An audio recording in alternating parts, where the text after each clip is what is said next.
Assalamualaikum warahmatullahi wabarakatuh. Waalaikumsalam warahmatullahi wabarakatuh. Di hadapan saya sudah ada seorang sosok yang luar biasa, saya kira. Ya, penampakan bisa. Iya. Penampakan yang luar biasa. Penampakannya yang beda ini. Oh, betul. Ada ini sosok yang besar gitu, ya, penampakan yang besar. sekali. Ustadz, Ya, kabar tad?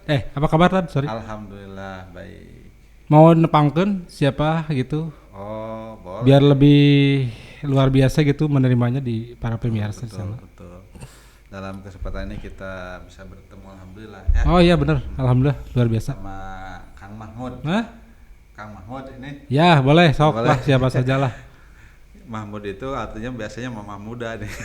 Aduh, Kira-kira jadi ambigunya Mahmudnya udah punya mama muda aja belum?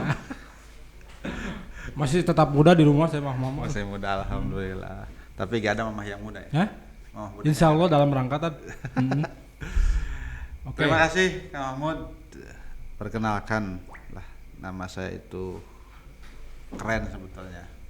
Kenapa disebut keren? Karena kekinian sih. Nama saya itu Kekinian ya? nggak tahu Gaul deh. ya? Nah, gaul lah. Hmm. Karena banyak yang pakai nama ini laku gitu. Nama saya itu kan Denny ya. Denny, wah, Denny Suherman. Gubernur Jawa Barat, bola. Oh, ada ya? Oh, Gubernur Ada Jawa Barat, Jawa Barat yang namanya Denny. Denny Banyak kan ya? Setiawan. Hah? Banyak yang nama Denny itu keren itu. Ada Denny Siregar.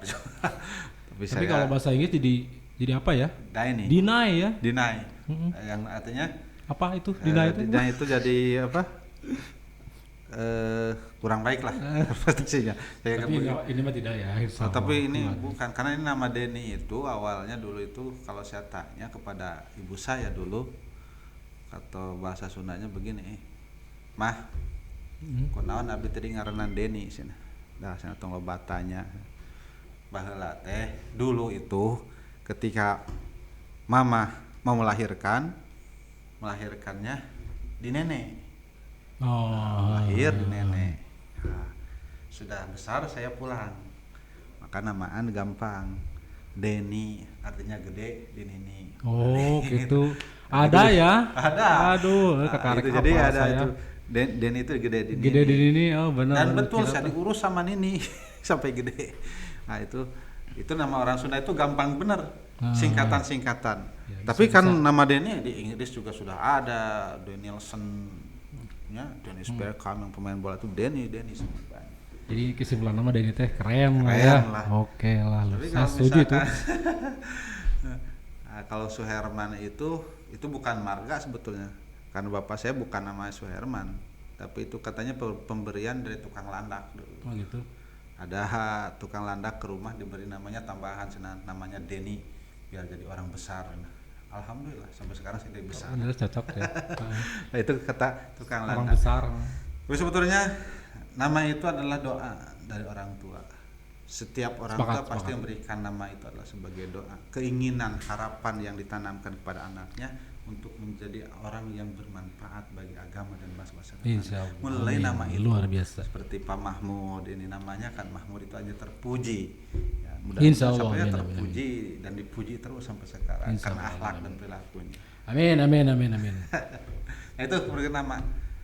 Kalau lahir saya sekitar 41 tahun yang dulu lah. Tahun 79. 79 ya. Berarti beda tipis lah sama saya. Tapi saya nggak jadi orang besar ya. Kenapa ya? Saya itu tahun tanggal 17 April 1979. Catat pemirsa. Ini tanggal lahirnya, jadi kalau ketemu di tanggal itu kirim apalah. Boleh. Istri masih satu. Satu. Ada berencana? Ada keinginan bukan berencana. Rencana mah dari dulu juga ada keinginan, tapi itu gimana takdir Allah. Oh, iya. Kenapa takdir Allah? Karena memang jodoh bahasa Sundanya jodoh, bagjapati dan celaka itu semuanya ditentukan oleh Allah. Seorang itu manusia jodohnya 1, 2 atau 3 itu tergantung takdir Allah dan keberanian gitu.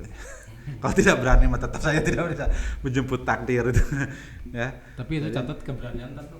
Ya. Keberanian, Upaya, ada usahanya. Harus berani menghadapi tantangannya dari pinggir atas bawahnya harus siap itu. ada biaya, ada modal, berani nggak ada mah nggak jadi lah. Tapi kalau disuruh milih kan 1, 2, 3, 4. Saya memilih 3 sih ya, Oh, 3. cukup 3 lah. Kalau 4 itu lebih banyak. Mudah-mudahan aja doa. Dan saya selalu membina istri saya untuk itu supaya sadar. Saya tanya kepada istrinya, kepada istri saya, Mi, kalau saya bilangnya Umi ya. Ini sebetulnya bilang Umi dan Abi itu tergantung persepsi dan nyamannya. Seperti orang menyukai keroncong dan jazz itu sama. Keroncong tidak lebih baik dari jazz, jazz tidak lebih baik dari keroncong, dangdut juga tidak lebih baik dari pop tidak lebih baik dari dangdut. Tergantung persepsi orang mana yang suka. Yang suka jazz ya akan merasa jazz lebih baik. Yang suka dangdut akan merasa dangdut lebih baik. Termasuk panggilan kepada istri, kepada bapak, kepada Abi, anak, Umi. Abi, Umi, ayah, ibu, bunda, bahkan di saya masih ada yang nyebut abah dan ambu. Saya jadi teringat kepada cerita si Iteng dulu. Itu tidak apa-apa. Maka jangan dipelintir ketika orang dengan panggilan ini. Nah, sekarang sedang bermain banyak begitu kan, seolah-olah yang panggilan ini sampai dipelintir, gak boleh sebetulnya. Itu hak asasi. Ketika seorang mencintai musik jazz, ya apa-apa. Jazz itu adalah bagus bagi pecintanya. Nah itulah. Nah, itu panggilan saya tuh Abi, karena saya memang background dari pesantren dan saya juga sebagai pengajar pesantren. Meskipun bukan jadi ketentuan ya. Ketentuan kalau pesantren harus nyebut Abi, Umi gitu. Perlu ya. Ketentuan. Dan itu hak asasi boleh saja. Tapi karena saya biasa dulu di pesantren berbicara bahasa Arab dan membiasakan para santri supaya berbicara bahasa Arab, jadi kepada anak dan istri itu manggilnya Umi Abi menggunakan bahasa Arab. Luar biasa. Nah, berbicara di sehari-hari pesantren itu menggunakan bahasa Arab. Kita kalam bil ghatir Arabiyah. Oke, Tad, ini sudah mengerucut nampaknya gitu. Ya. Mengerucut sosok seorang Denny Suherman itu siapa dan seperti apa. Tapi tadi disinggung tentang ini ya, 1, 2, 3, 4 tentang istri itu di skip aja. Skip aja itu tergantung persepsi masing-masing. Itu. Sekarang jadi kan masih banyak kontroversi. Tidak bermaksud membahas itu ya pemirsa. Tapi karena tadi ada menyinggung suami istri ya, iseng lah itu tanya-tanya. Tad, keseharian nih bagaimana nih? Saya itu aktivis ya. Aktivis, waduh luar biasa. Ya, aktivis itu akademisi berduit tipis. Ayah adanya itu. Ada Catat pemirsa. Ya. Jadi aktivis ya. Kalau tadi ada yang bilang akademisi berdompet tipis atau berduit tipis. Artinya ya. Berarti ada akademisi yang berdompet tebal. Oh ada itu. Saya kenapa akademisi? Maksudnya tipis itu bahannya tipis atau bagaimana tuh? Itu adalah semacam ciri lah. Kalau dompetnya tebal banyak uang. Kalau dompetnya tipisnya. Berarti yang tebal teh 10.000 karena 1.000 ya, bisa. Tapi itu sudah menjadi bahasa dalam kita kalau dompetnya tipis itu ada kismin lah gitu. Ada kismin. Skip Tad. Ya. Jadi aktivis. Ada itu. Tapi sebetulnya aktivis itu akademisi berduit tipis, saya sebagai pendidik. Akademisi itu kan pendidik. Oh iya. Pendidik, pengajar. Ngulang ya, ngajar ya. Baik di pesantren, kemudian di madrasah, terutama di madrasah saya. Akademisi juga. Kalau bilang akademisi biasa ngajarnya di perguruan tinggi. Tapi tetap saja mereka juga disebut akademisi sebetulnya. Karena mereka juga berperan untuk ikut mencerdaskan kehidupan bangsa. Dari mulai yang terkecil sampai yang terbesar sama tetap saja disebut akademisi. Nah, gitu. Jadi tapi tadi dompetnya tipis karena honornya sedikit. Apalagi kalau bukan PNS. Nggak usah dibahas itu.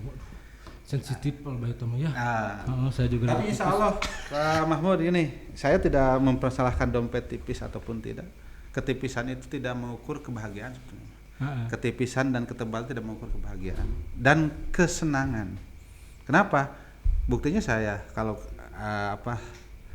saya sebagai pendidik, kalau guru lah katakanlah, guru itu gajinya berapa sih? Apalagi bukan PNS katanya.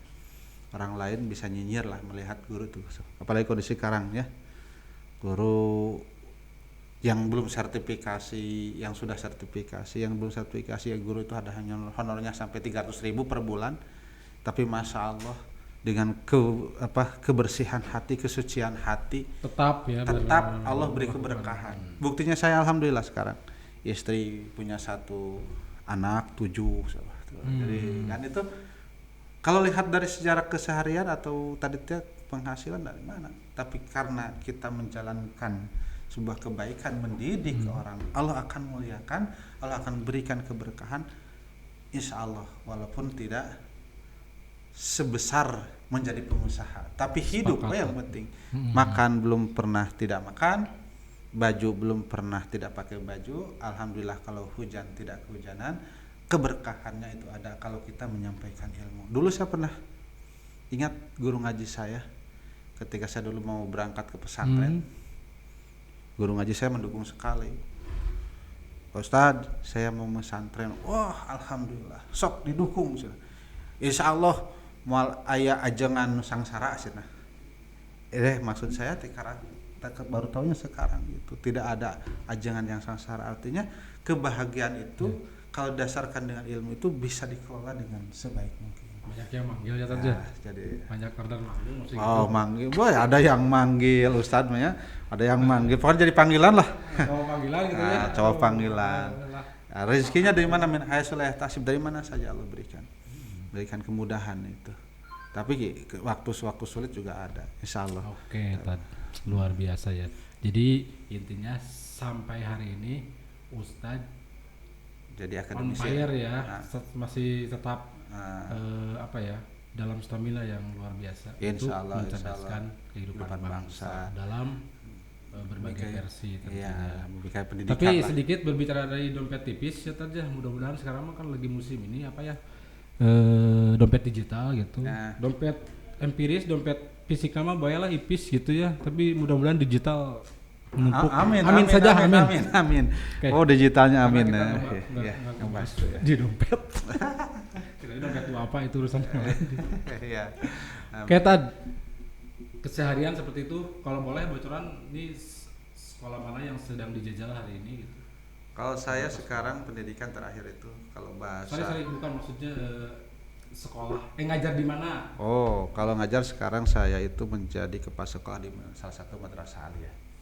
Madrasah aliyah itu adalah pendidikan jenjang SMA yang di bawah Kemenag. Bidang studi kepala sekolah atau? Kepala sekolah. Wais, luar biasa. Jadi kepala sekolah. Kayaknya kepala sekolah mah nggak tipis atau dompetnya. Balik deh kayaknya. Amin. Nah itu mudah-mudahan lah Allah berikan keberkahan di sana. Amin. Ya, jadi saya mulai beraktivitas mengajar dari tahun 2000. Sekarang berarti 20 tahun ya, luar biasa. 21 tahun. Mau 21 tahun. Iya. Ini perjalanan yang tidak sebentar kayaknya. Cukup panjang sekali. Cukup panjang. Artinya sangat cukup untuk bisa dipertanggungjawabkan kaitan dengan tadi mencerdaskan anak bangsa. 21 tahun atau lamun SMA itu 18 tahun, berarti usia sekarang kalau alumni 30. Itu sudah ada yang punya anak, sudah pada besar anaknya. Jadi saya tuh kadang-kadang seperti sudah jadi kakek. Karena anak didik saya sudah banyak yang punya incu gitu. Cucu anak jadi panggilnya. Tapi dari sisi yang lain bisa aja lulusan anak didik Ustaz yang kemarin itu sudah banyak yang berhasil. Bahkan lebih dari gurunya. Sebagai penentu negeri ini bisa aja seperti bisa itu. Saja. Alhamdulillah sebetulnya mereka itu banyak yang sudah sukses. Kadang-kadang kalau saya pikir begini Pak Mahmud, saya dari tahun 2000 mengajar sampai 2020 ini berarti sekitar 20 tahun. Rasanya tidak ada yang berubah. Gitu ya? Keinginan, terus terutama keinginan sih kayak seperti anak muda terus. Tapi yang berubah itu cuma jadi badan aja. Kalau sekarang jadi bekah gitunya. Oh gitu ya. Karena banyak keinginan itu enggak? Cuma satu keinginan jadi jadi bekah. Simple sekarang mah. Ya. Badan tuh simple sing plenung lah kalau bahasa jadi badan gitu. Kalau deui itu simple enung simple. Iya. Tetapi pas ngelihat ke luar, artinya keluar itu dari alumni, dari anak didik, mereka juga sudah pada tua, sudah punya anak, berarti saya itu sudah tua. Tapi terasa rasanya asa terasa mudah gitu tah. Itulah yang mungkin Allah berikan kepada seorang guru itu karena menghadapi anak didik itu terasa mudah terus. Dan padahal yang diajarnya usia SMA ya. sudah SMA. Bukan anak kecil lagi. Kalau bukan anak kecil lagi, kalau bahasa bayangin kalau Ustaz diajarkan TK gitu. Aduh, terasa TK gitu. Iya betul. Jadi karena sering bergaulnya dengan anak-anak, terasanya mudah terus itu sampai sekarang. Betul. Tapi pas saya cermin, wah ternyata jenggot sudah ada putihnya, kumis sudah ada putihnya. Oh ini saya sudah agak sedikit tua. Iya. Tapi itulah mungkin hikmah jadi seorang guru. 20 tahun itu terasa singkat, tapi terasa banyak pengalaman yang sangat baik. Ya, jadi berbahagialah buat mereka-mereka yang sampai hari ini masih setia jadi seorang pengajar, seorang guru. Karena Anda juga penentu penentu kemajuan negeri ini. Pokoknya jadi guru itu harus berbahagia lah. Kalau tadi saya bilang akademisi berdompet apalagi guru tipis ya, apalagi guru honorer itu jangan dijadikan standar untuk menjadi sebuah kebahagiaan. Baik guru harus bahagia karena kita ikut mencerdaskan kehidupan bangsa, ikut mencerdaskan masa depan, membentuk karakter anak, siswa didik kita untuk menjadi pemimpin yang akan datang untuk kebaikan bangsa ini, untuk kebaikan agama ini di masa yang akan datang. Jadi harus bahagia. Para guru-guru, teman-teman saya sama-sama seperti guru baik di madrasah ataupun di sekolah, terutama yang belum jadi PNS ataupun apa, tetap saja fokus kita mengajar. Kita mendidik anak lillahi ta'ala. Masalah rezeki Allah datangkan dari tempat yang tidak disangka-sangka. Wa yarzuqu min haitsu la yahtasib. Harus semangat jadi guru itu. Didik mereka menjadi anak yang baik, didik mereka menjadi anak yang cerdas supaya siap untuk memimpin bangsa ini ke arah yang lebih baik sesuai dengan nilai-nilai yang diridhoi oleh Allah Subhanahu wa taala. Oke, sepakatan. Selanjutnya, nih saya dapat artikel nih tentang Ustadz. Ya. Sepertinya kalau hanya sekedar guru ini kita akan biasa-biasa gitu. Tapi ini artikelnya rada beda ini. Foto ada pose ini luar biasa ini. Ya. Calon anggota DPD Provinsi Jawa Barat. Ini ceritanya bagaimana kita? Katanya dompet tipis, tapi ini sudah sampai begini jauh langkahnya. Betul. Sebelum ke motif keberangkatan sampai ke situ, maksudnya apa sih gitu? Saya nyalon. Kalau saya ditanya, saya berangkat dari sebuah tanggung jawab sebetulnya. Ada ingat salah satu tanggung hadis. Jawab seorang guru atau seorang warga negara atau apa? Tanggung jawab seorang pribadi. Guru termasuk di dalamnya. Pribadi apa? Rasulullah tuh pernah menyampaikan, kullukum ra'in wa kullu ra'in mas'uliyatun an ra'iyati. Setiap Anda adalah pemimpin. Dan setiap pemimpin akan dipinta pertanggungjawabannya. Kita harus yakin, kita itu harus siap untuk menjadi pemimpin. Dan karakter kepemimpinan itu pasti ada dalam setiap orang, termasuk dalam diri saya. Salah satu proses untuk mengaktualisasi kepemimpinan itu salah satunya melalui di negara kita Republik Indonesia melalui kontestasi atau pesta politik seperti itu. Maka saya di sana saya ingin mengaktualisasi kepemimpinan yang lebih jauh, lebih luas ya. Lebih luas. Apapun supaya bisa memberikan manfaat yang lebih luas kepada orang. Maaf, saya pemimpin katakanlah di keluarga sudah jadi, nah, istri saya dan anak saya jadi anak bawahnya yang pemimpin di sekolah, di madrasah sudah jadi, alhamdulillah. Saya ingin coba memimpin satu wilayah atau institusi. Meskipun itu nggak jadi ya tadi ya. Walaupun tidak jadi, karena jadi dan tidaknya itu ada yang dilangkahi nih Matan. Kalau berbicara level gitu ya. Banyak yang orang bilang banyak yang begitu yang melangkahi. Nanti mah jadi kades dulu lah gitu. Nah, gitu. Ada kades dulu. Saya kenapa langsung ke tingkat nasional? Itu sudah di tingkat kabupaten dulu. Oh, itu sudah ramai. Kalau tingkat kabupaten usah jadi, kata saya itulah takdir Allah yang di sana. Oh, Saya harus benar. bisa menjalankan dan Allah Ya, memudahkan sepakat. jalannya ke sana. Walaupun tidak jadi, ya tidak jadi masalah. Saya tidak stres. Kalau tadi sudah dompetnya tipis, kok bisa sana? Ya itu kata saya itu. Allah berikan jalan kemudahan dari mana? Wa yarzuqu min haitsu la yahtasib. Oke. Nah, itulah kemudahan-kemudahan yang mungkin Allah berikan. Jadi sehingga orang bisa melangkah sampai situ. Dan saya juga sampai sana pun walaupun tadi sudah menjadi kebanggaan yang luar biasa. Tidak semua orang bisa untuk sampai sana walaupun tidak jadi. Tapi suatu saat ya kita tetap tidak putus asa. Ingin coba lagi selama kita masih hidup untuk berusaha mengaktualisasikan kepemimpinan yang lebih baik, kepemimpinan yang lebih bisa mengayomi masyarakat, kepemimpinan yang lebih bisa peduli terhadap rakyat sehingga rakyat itu merasa tenang dengan kepemimpinan ini. Semua golongan rakyat tidak ada diskriminasi. Dalam skala level apapun ya. Dalam level apapun. Kecil atau tinggi. Kalau Daerah saya atau ditanya nasional. misalkan apakah cita-cita jadi presiden? Oh iya. Dulu saya waktu sekolah guru nanya saya. Orang lain ditanya, "Kamu mau jadi apa?" Dokter. "Kamu mau jadi apa?" Tentara. "Kamu mau jadi apa?" Polisi. "Kamu mau jadi apa?" Pengusaha. Saya bingung kehabisan itu. Apa Jadi saya? jelema eta lah. Nah, aja lama mah teu kudu jadi da geus jadi teh ayeuna ngan jadi jelema anu manfaat can puguh teh tanda kutip. Karena pendidikan itu hakikatnya adalah memanusiakan manusia. Berarti ada manusia yang tidak berbentuk manusia. Pendidikan itu adalah memanusiakan manusia. Artinya membentuk manusia supaya menjadi manusia seutuhnya. Oke. Nah, itu makanya itu sudah jadi. Tapi ketika ditanya menjadi apa? Presiden. Saya anggap bahwa presiden adalah cita-cita tertinggi untuk ikut mensejahterakan masyarakat, memajukan bangsa. Kalaupun tercapai, ya tidak apa-apa. Kalau tidak, ya jangan jadi masalah. Dimanapun kita levelnya diberikan amanah, kita harus tanggung jawab. Dimanapun, termasuk jadi pemimpin keluarga. Nah, gitu. Jadi karena tanggung jawab politik itu sebetulnya tanggung jawab semua. Kalau Aristoteles itu menyebutkan zon politikon, manusia itu adalah makhluk yang berpolitik. Semua juga sama. Maka kalau masalah politik itu Allah sampai menggariskan dalam Al-Quran, semua manusia juga ingin jadi pemimpin. Saya catat tidak ada manusia yang tidak ingin jadi pemimpin. Artinya ingin mengendalikan orang lain supaya bisa mengarahkan satu tujuan.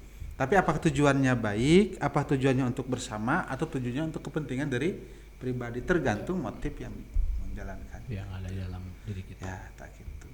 Jadi kalau Terus untuk ini dampak setelah pencalonan ini efek terhadap sendiri, saya, apakah jadwal manggung jadi banyak misalnya nih atau peluang lumayan lah. Artinya adalah secara asar bekas dari pencalonan ini, kalau misalkan sebut ketenaran lah ya. Ya meningkatlah satu level tenarnya. Kalau dulu dikenal hanya satu desa cukup, sekarang mah bisa jadi bukan berarti satu level, berarti satu provinsi kenal. Dan saya ini pengalamannya memang betul. Saya kalau tidak didorong itu saya tidak mungkin pernah jalan-jalan ke perbatasan Jawa Tengah. Waktu itu saya berjalan beberapa minggu jalan-jalan sampai ke perbatasan Jawa Tengah, ke Pangandaran, ke Banjar, ke Kuningan. Walaupun ya tadi akhirnya hasilnya tidak maksimal, tapi bagi newcomer, bagi pendatang baru saya luar biasa itu suaranya cukup luar biasa menurut saya. Ini mungkin yang setidaknya bisa menginspirasi ya dari seorang Ustadz Denny Suherman, hanya seorang guru gitu. Guru biasa artinya honorer yang tadi dompetnya tipis. Ini bisa melanglang ke area yang lebih tinggi. Calon anggota DPD. Karena cita-cita itu harus ditanamkan setinggi mungkin. Ya betul. Yang terakhir tadi, ini apa ya, pesan motivasi lah buat para generasi muda yang hari ini ya seperti yang Ustadz saksikan di berita-berita. Kenapa generasi muda? Ya sekali lagi ini akhirnya jadi penuntut negeri ini juga ya ke depan. Iya betul. Bagi para generasi muda itu adalah sebagai penerus bangsa, penerus agama, tentunya harus menyiapkan diri kita itu menjadi lebih baik di masa yang akan datang.